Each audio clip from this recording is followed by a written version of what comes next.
and then that will also allow me to do my introduction in a more formal setting. So,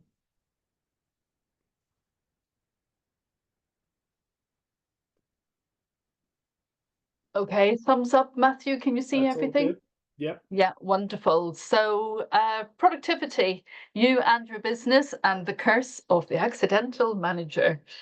Okay, so my name is Gillian Saeva, and I'm here under my own canoe, as someone has called it, Bennett and Bell Associates. So who am I? For those of you that don't know me, I am a previous higher education senior leader, having worked at both Solent University and a University of Southampton business schools over the past 14 years. I'm a people management professional, so a CIPD chartered member, having worked with Carnival UK in a global HR management role before going into the higher education sector as an HR lecturer back in 2010. I'm now in my Bennett and Bell Associates capacity, an HR and a management consultant. I'm currently consulting really back into the business school world through the Chartered Association of Business Schools, both through the Small Business Charter and independently. So working with Dublin Business School this week, for example.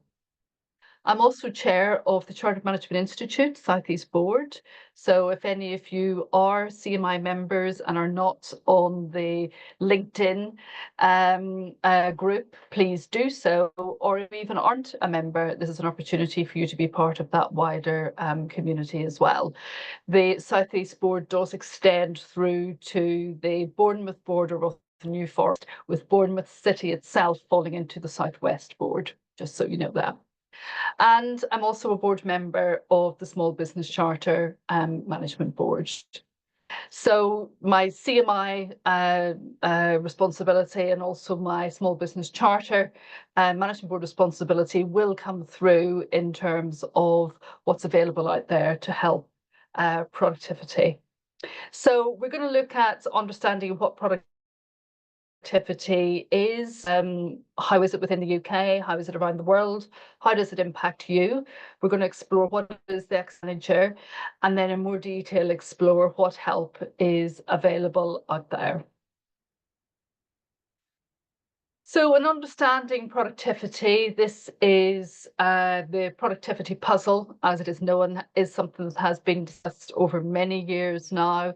We know that sort of decade on decade, we deal with recessions, obviously within the UK, and of course the wider economy. Productivity is often impacted by that. So of course, economists, policymakers, and obviously key stakeholders such as the professional bodies that I've mentioned, all are groups that do take a special interest in how they can work to help improve productivity.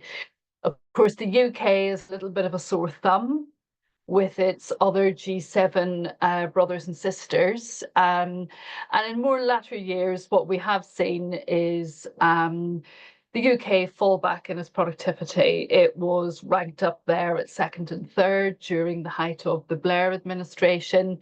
But of course, in more recent years, it has fallen down the leaderboard where it's sitting at the bottom alongside Japan and Italy. More recently, there has been more research done into the why. Why is the UK not doing as well as the US, not doing as well as perhaps the likes of the France and the Germanys within that grouping? And what has come out of it is that the UK isn't as good at managing themselves, managing their people, and dare we even say the word complacency about productivity improvements is something that has come out with the research. Of course, the government has been doing a lot of work to see how they can improve that productivity. And what we're going to do is explore some of that. But what I've cited here is obviously there's ONS data sets. It's all there for you to explore further yourselves. If you go into the ONS website, it's all there. You can study the graphs and so forth. And then we've got the Be the Business survey that took place in 2023 that gave us rise to the knowledge issue around complacency about improvements. So complacency, we could call it resting on our laurels. We could call it, well, you know, I think I maybe earn enough, I do okay. And I have certainly met business leaders out there that are maybe at that income level within their business that is comfortable for them, that doesn't sort of push them into that higher tax bracket and so forth. And a lot of people, and I'm respectful of this, choose an income level that equates with a stress level that allows them to have a family life, to manage their health and well-being, and have enough money to actually get by and cut a relatively good living. Okay, so I'm not discounting that. I am fully respecting that. But in terms of what this looks like in the bigger picture around productivity across the UK, if we delve a little bit deeper around that, we think, okay, is this complacency conscious? Is it unconscious? And are business owners happy to settle for a second-rate performance within their business? We know that there can be complacency around customer service standards here within the UK. We know that that falls short of what's in mainland Europe and also in the US. But then it's also complacency around being able to offer an energizing and high performance workplace for your staff, and also attracting the best staff and indeed retaining the best staff. And some of that can sit around that complacency conversation. You will see mention here of the rise of the accidental manager. And this is something that the Chartered Management Institute have really jumped on very seriously in looking to address the issue around accidental managers by recognizing that a lot of entrepreneurs are entrepreneurs because they're really good at doing one thing, and that might be having the technical expertise or the bright ideas to develop some high profile IP protected product. And it takes a very unique skill set to do that. Now, this is just one example. But when that product goes into production and goes into market and they start to scaffold a full business administration function around that product, what we then see is this very uber intelligent, bright, very driven person whose skill set has been really poured into developing this unique product for the marketplace. This individual can often really start to struggle when they're having to deal with people. They're maybe having to manage a staff load of maybe 20 people within their organization in order to really take this business and the product far and wide. And this is where this individual maybe shifts from becoming an entrepreneur to then becoming a business owner, and life can get a little bit difficult for them. It can get complex. Complacency can sit in around the areas that aren't aligned to their skill set, but also they are in a position where they maybe do not want to relinquish control and delegate this authority to other people and actually build the best people around them that complements their skill sets and builds the optimum requirement of skill set across the full business administration function in order for their business to be fully productive. We know that quite often within more complex organizations, if you've got someone who, again, is technically very good at their job role, these are the people that do get promoted quite quickly. And all of a sudden, these individuals find themselves then in charge of a team of people. Maybe 2 people, but maybe 10 people, maybe 25 people. And this has been exacerbated really over the last 10 years with the recession, We've seen a lot of delayering and downsizing within organizations, maybe top layers of management being taken out. And then as the business recovers and grows, we've seen individuals then promoted into quite senior positions where they're responsible for a lot of people. Equally, with what's happened with the pandemic, as we've seen some businesses contract and then grow again now, again, individuals within organizations, rightly or wrongly, find themselves in positions of management. And of course, the organization hasn't stopped to think, have we equipped this individual with the right knowledge and skills to enable them to be able to do the job role properly? And we know that everyone's just focused on getting the job done. And this is quite often seen as something that can wait until tomorrow. But then it does come back to bite us. It's quite interesting, regardless of what we think of the US and where it might be positioned moving forwards. It has topped the index concurrently. And what we have found is that it ranks high for confidence in leaders, management and leadership, and operational efficiency.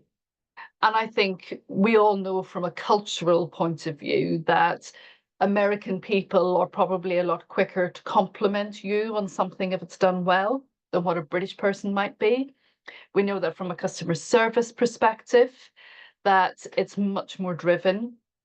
And perhaps some complacency sits within the UK culture of businesses around just that, not having the confidence to recognize good when we see good, and therefore you don't aspire to be good or great as a result.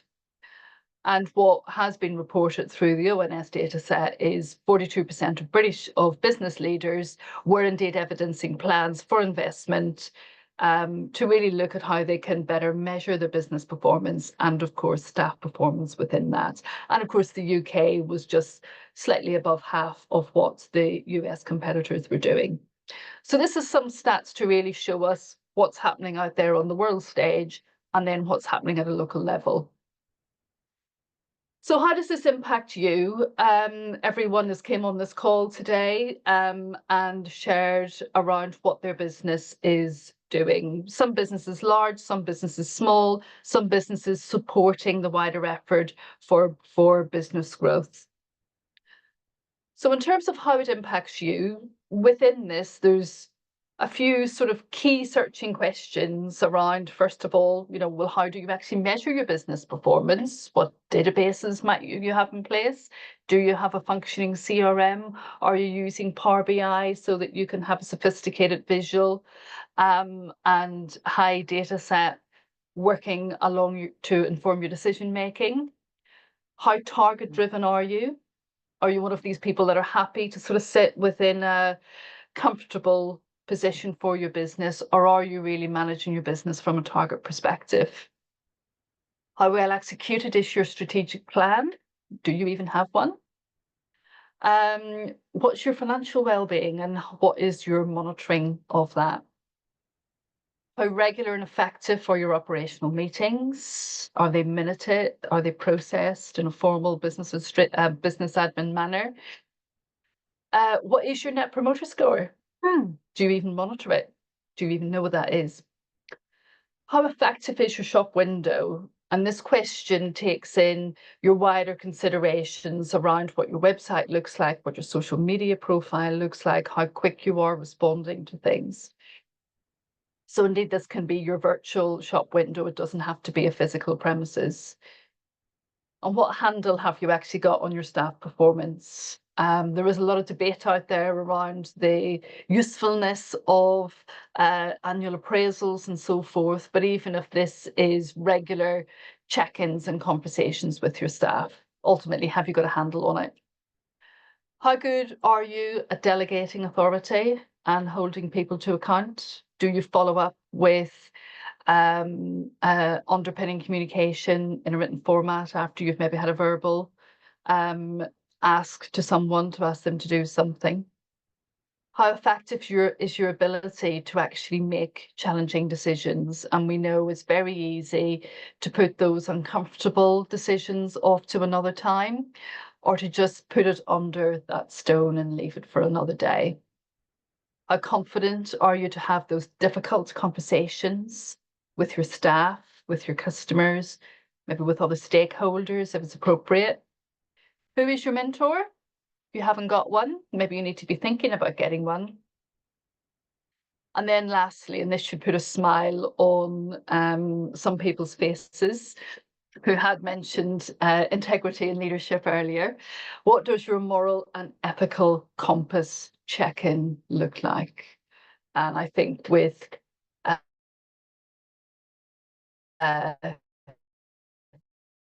speak to that question.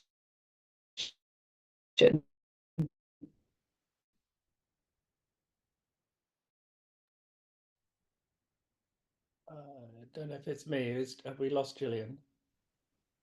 Yeah, I think we lost In Gillian. terms of Gillian, if you can hear it, you're breaking up at the moment. what and come back in, am I That's still audible, Matthew? You are now. Keep Okay. going, There keep was a going in little the same way. I had a pop-up to say it is unstable, but maybe it's stabilized itself again. Yeah.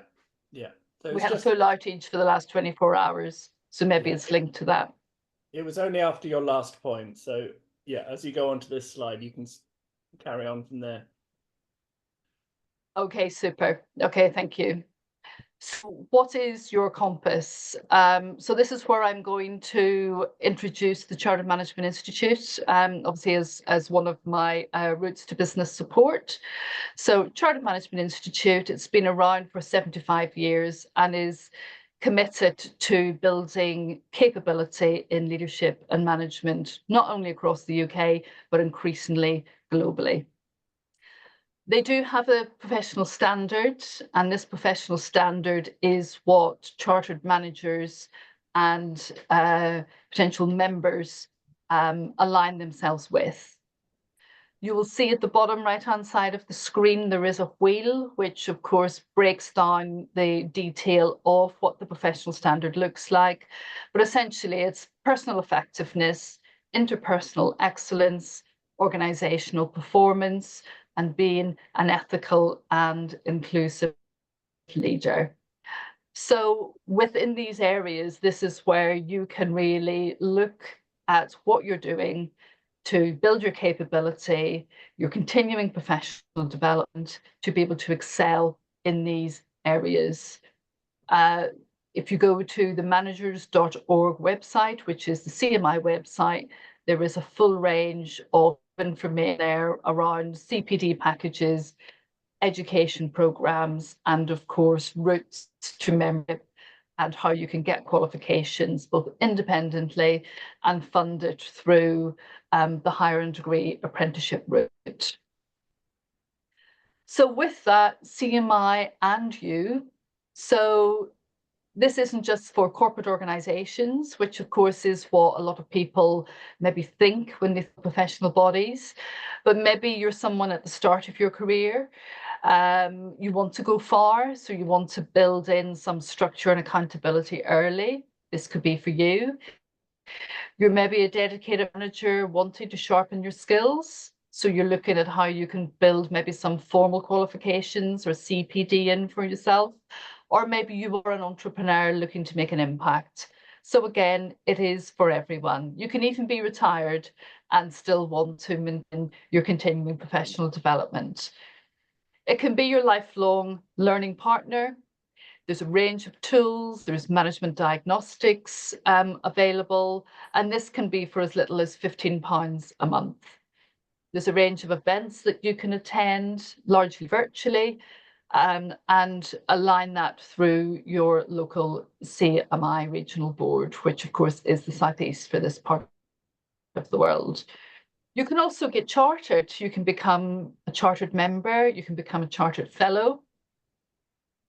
Brings you into a group of people where you were part of the highest professional accolade in leadership and management. And of course, on an annual basis, you're required then to submit evidence of your CPD and what you're doing to maintain yourself at that high level. So it's a great way to set the bar high for yourself if you are a leader within your business, and then another way to build that high level of leadership capability and awareness within your team or within your wider business. It's also something nice to put onto those tender applications, if this is applicable to you, where you can authenticate the commitment that you have to effective leadership and management, and also managing by integrity. There's also ways that you can do it by using the advantages of the apprenticeship levy. So through the management degree apprenticeship routes, there's the degree level, chartered manager degree apprenticeship. The output of it is a degree award, the apprenticeship, and also chartered manager.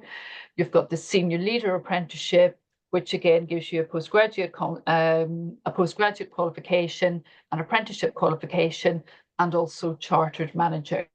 For anyone on this call that is an SME, you have the potential to get this fully funded because of the levy transfer pot that's sitting pretty full at the moment, thanks to transfer from the corporate organisations. And Kirsty from the Solent Skills Hub will be able to give you more information on that. The other route that the government is funding is to help productivity, is the Help to Grow management programme. So again, this is again part of fixing the productivity puzzle. The government has been committed to this long before the start of Help to Grow. The precursor to Help to Grow was with the Small Business Leadership Programme, again rolled out across small business charter accredited business schools across the UK.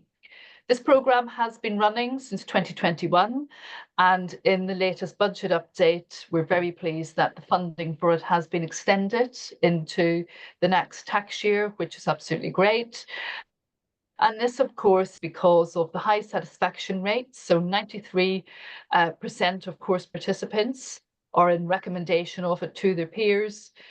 And this is because everyone knows that the small business owner needs more support to grow their business. But what the Enterprise Research Council latest findings has reported is that too many of them say they're too busy. It's having the ability to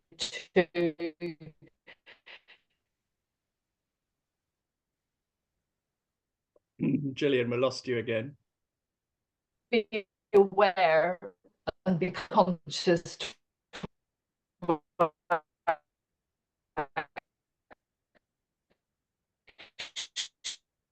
Gillian, we've lost you again.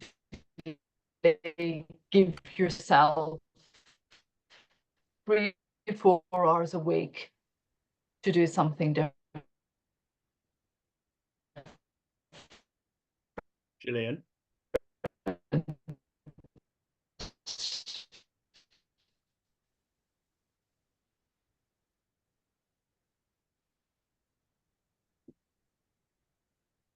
Yeah, I've just had the flash up to say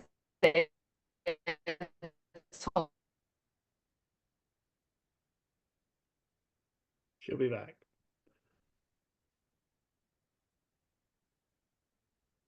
And then Emma, you can ask your question. She's just coming to the end anyway, and then we'll get into some of the questions, particularly on that sheet of many questions. Whatever size business you are, there's quite a few there that were quite well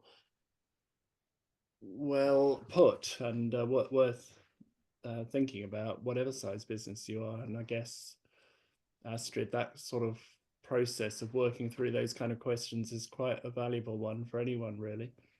And even someone like Emma, when you're helping people, you know, who are getting a bit overwhelmed, you can actually help them ask and answer the big questions. There's one that I was going to ask Gillian, but I'll put on there just as an aid memoir because I've been asked to do it today. Even though I'm a solopreneur, I've still been asked to evidence anti-money laundering, bribery act, modern slavery, and obviously environmental, which is the one I do have. It's just a mindset thing. It might be another little box on Gillian's brilliant. Yeah, Yeah, absolutely. flow diagram. She is Great. back. She's back. Hello. Hello. Hi there, Matthew. Apologies. That's okay. We're just losing you towards the end of that slide on that one. Yeah, I think so we had a full outage for the last 24 hours. It came on last night. So I say the previous day we had a full outage. So maybe there's still some gremlins in the system lurking around a little bit. So I'll just do a quick reshare again and just pick up. Here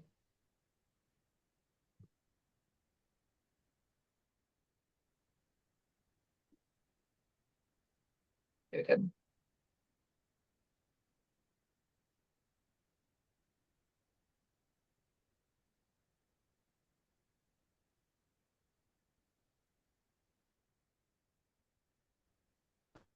Okay. No, as soon as you share, it's causing us to Again? lose hearing you. No. If you stop share, let me just stop sharing. There's also Rob's helpful point in the chat, which you probably can't see, Gillian, but it's about taking your blur Okay, off. Your can you hear me at the background. moment? Yeah. We just tried two things. If you stop sharing, because what we can always do is share the slides, because you were clearer before you started sharing, and then there's the blurring issue. What Gillian's done is turn the camera off. Actually, just for a minute, she could just carry on talking us through the slides and then come back on camera at the end of the slides. That's true. Do it that way around. Gillian, did you get that? Sorry, Matthew, do you want to just repeat? Yeah, so put that the again? slides up, camera off. We'll try it that way. Right, okay, let's do that. And we'll give your bandwidth a chance. Right, we can see the slides. Okay, That's it. We know what you look like now, so that's fine. right, is that better and you can hear me? We can, yeah. Working well. Maybe. No. The eligibles for SMEs that employ between 5 and the upper end of the 249. So unfortunately, anyone below that 5 or in that micro phase can't do the program, but there is an essentials one that they can do. You need to have been operational for at least 1 year. CICs can join, but charities cannot, sadly. You really have to be a senior member of staff, be a decision maker, have at least one direct report, and have an ability to commit to the virtual learning environment for the program is very high end. It is excellent. You've got a full online system that you can log into any time of the hybrid fashion, which means that first 3 sessions are online. You then go into the business school of choice to do a workshop, 3 more online workshops, etc.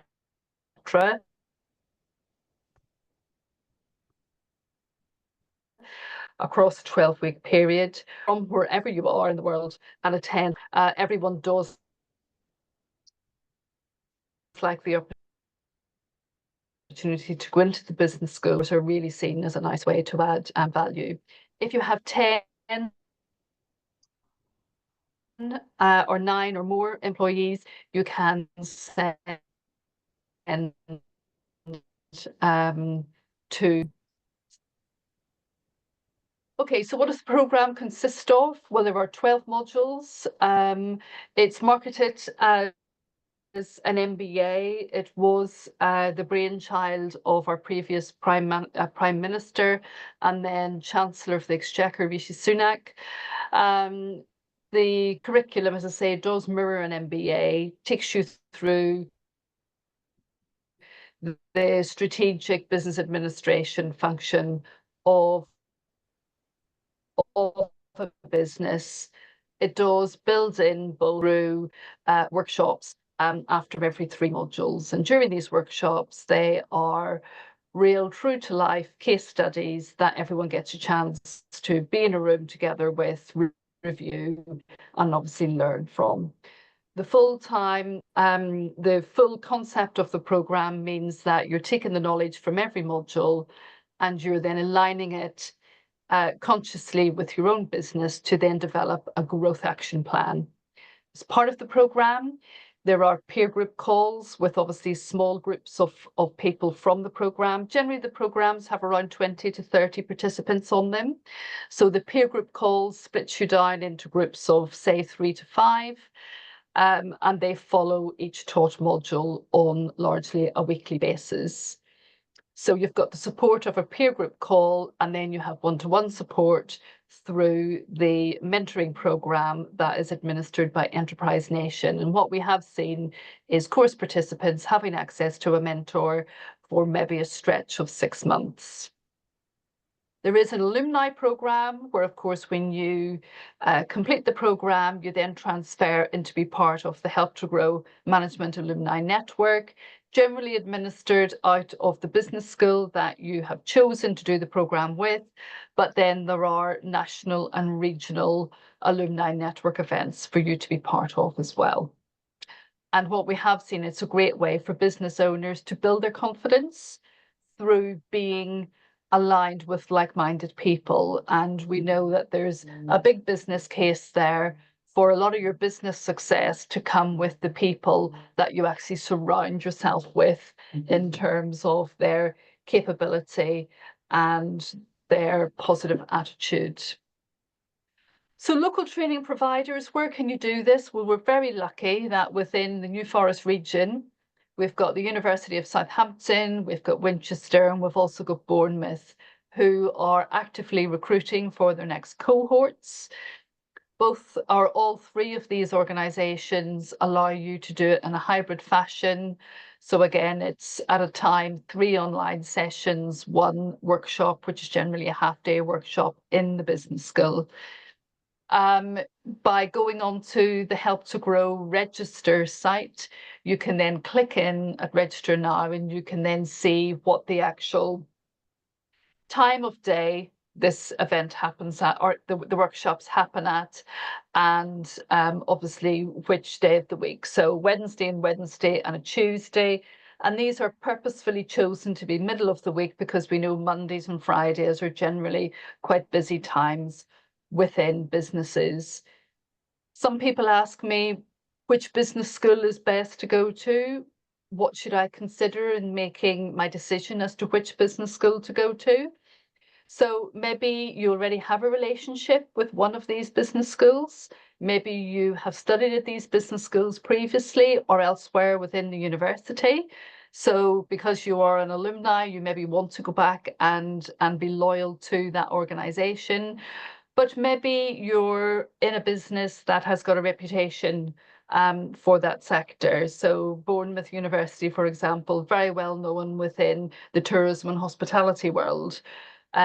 University of Southampton, very well known within the engineering world.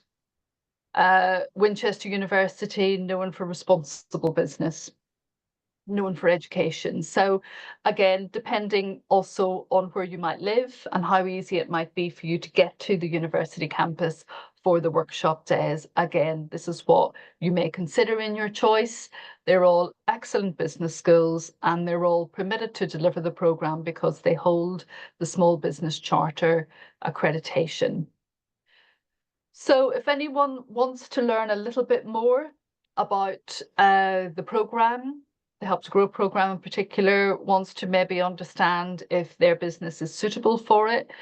If you want to learn a little bit more about, what might it do for you? What is the lived experience? Very happy to chat it through with you. Something that you should be aware of is that the CMI have offered an alumni benefit to all Help to Grow course completers, in that you can have a 50% discount on your Chartered Manager professional discussion and free CMI membership for 6 months. So this is something that you can take up directly after completing the program. So these are my contact details. So if anyone wants to have a conversation, or maybe if your business doesn't be eligible, maybe it's too small, but you know of other people that might benefit from it and you think they would benefit from learning a little bit more about it, please do pass on my details to them. And again, for anyone who is below 5 employees, if you go onto the Help to Grow management site, there's also the Help to Grow Management Essentials, which is a 2-hour online program that takes you through the introductory elements of Help to Grow. It also is a taster program for those of you that maybe are considering going on to the full Help to Grow management program.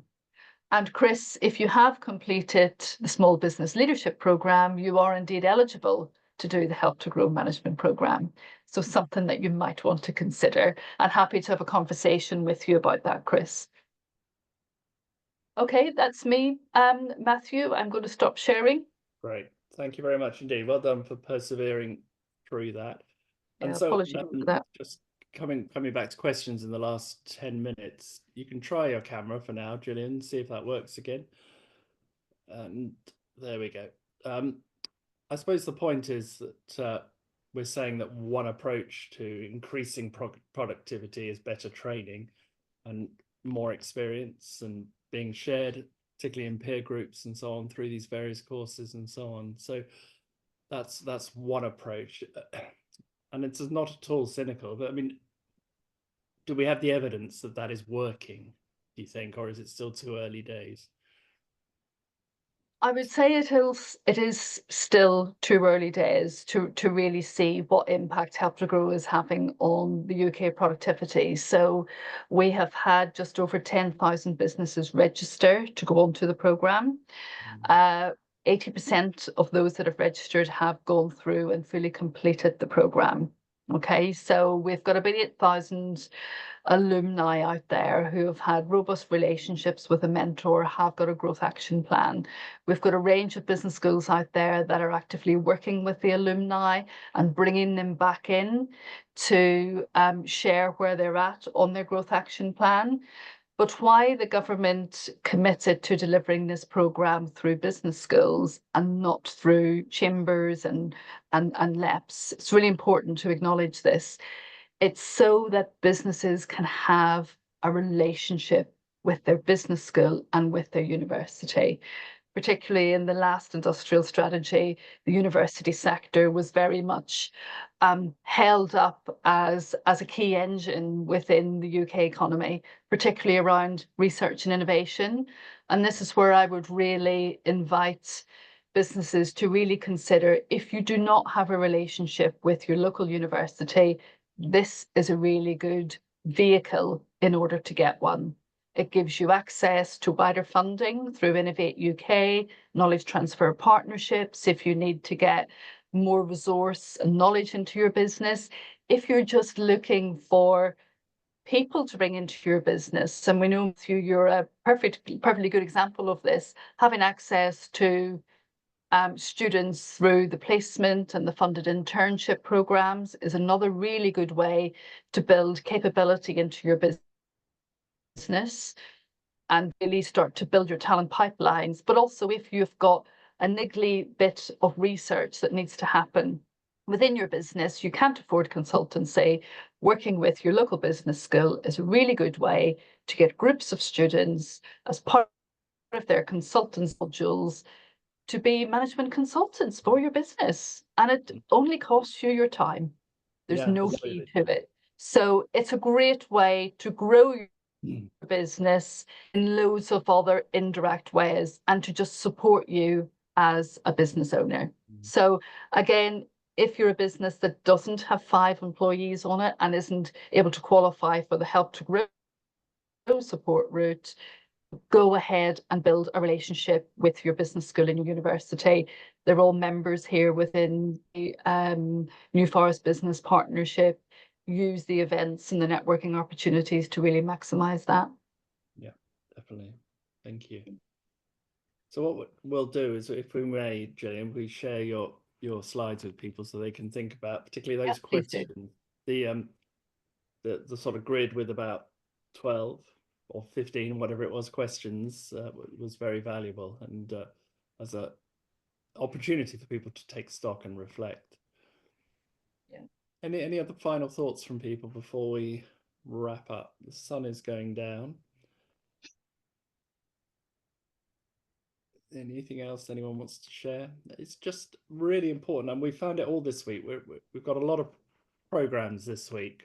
Yesterday we had a session on the science of social selling, and tomorrow we have something on demystifying AI, and also what we're doing today. And if it's just providing an opportunity for people to just take stock and think about, in this case, what is it that I could do to make myself or my business more productive, then that's valuable for us all, and it helps grow the local economy. And I think above all, I quite liked what Gillian said about complacency and confidence. It's partly my theme for my annual speech coming up at the awards, because, and Rob was guilty of this a moment ago, there are some people who are very blasé about the awards, and some people who are very humble about awards. But actually, what's wrong with celebrating achievement? And as Gillian said, if you were American, you'd be wearing a bright red hat saying something, but you know, that you would be much more celebratory about achievements. And I think that's really important. Yeah. So the more awards you can get, the better. But come along anyway on the 20th. Absolutely. And I think also, just to mention, Matthew, 2 of your award winners from last year went on to complete Help to Grow. And I think the confidence that they had as a result of getting the award, one was more sort of to the individual, and one was sort of like a team award. But there's a big thing to say about feeling worthy, and then feeling worthy of actually awarding yourself with the time to educate yourself and train yourself to be able to do things better. Definitely. So it would be great if even more award winners were in a position to funnel through onto this program. It would be a very nice little impact case study to do. Perfect. So do join us again if you can. Let's say there's still space to book on AI for tomorrow. If you haven't got a clue what AI is, then that's probably the session to come to. It's just designed to take away some of the mystery around that. But failing in that, lots of other things going on over the next few weeks. If there are, I could squeeze in 1 or 2 more to the awards, but there are nearly 250 people already booked. So it's a big do, and that will be a big celebration. But otherwise, just join us on our regular events anytime. You're very welcome. But thanks for your time today. Thanks, Gillian. I'll share the slides and your contact details so that people can take up a conversation with you if they wish. Thanks very much, everyone. Have a good evening. Thanks. Thanks, Gillian. Thank you, Matthew. Thanks. Bye. Thank you, everybody. Goodbye. Good job.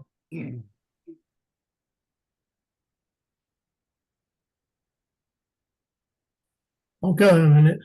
Sorry. Well done, John. As we're the only 3 left, and I think this is a great program, and really there's a lot more that can go into it, but I won't touch that. What is also I find in consultancy is that the accountants don't know what they're doing, and I've been put into 2 or 3 companies to turn them around because the accountants are worried that they're going to lose their customer.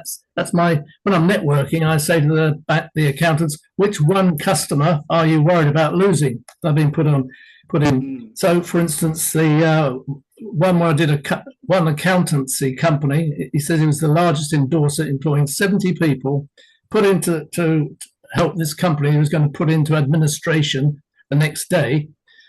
Doing research, and you find out that of an 8 million turnover, 3 million was being sold at a loss, unprofitably.